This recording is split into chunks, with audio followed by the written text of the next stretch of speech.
परवा तुळजापूर तालुक्यातील काठी येथे व्याख्यानास जाताना धामणगाव येथील मानकोजी बोधले महाराजांच्या पवित्र समाधीचे दर्शन घेतले। या निमित्ताने तिथेच असणाऱ्या महादेवाचेही दर्शन घडले।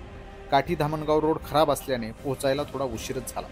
काठीत गेल्यावर प्रारंभीला जयाजी देशमुखांनी कार्यक्रमाची रूपरेषा सांगितली। त्यानंतर गावातील प्रतिष्ठितांसमवेत मी व्याख्यान स्थळाकडे निघालो। तिथे पोहोचताच ग्रामपंचायतीच्या वतीने माझा सन्मान झाला। त्यानंतर विविध क्षेत्रात उल्लेखनीय कार्य केलेल्या धुरीजनांचा सत्कार करून गुणवंत विद्यार्थ्यांनाही शालेय साहित्य वाटप करण्यात आले। मी बोलायला उभारल्यावर ग्रामपंचायतीचे सर्व पदाधिकारी समोर जाऊन बसले। जेवढी माणसं समोर नव्हती त्याहीपेक्षा जास्त आजूबाजूला बसली होती। तासाभराच्या व्याख्यानातून शिवचरित्रातले कधी न ऐकलेले पैलू समजावून सांगितले। श्रोत्यांसमवेतचे फोटो सेशन संपवून गाडीकडे निघालो।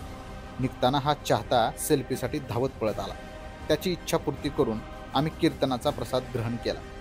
काठीवरून वैराग मार्गे रात्री 12च्या सुमारास आम्ही पांगरीला पोहोचलो।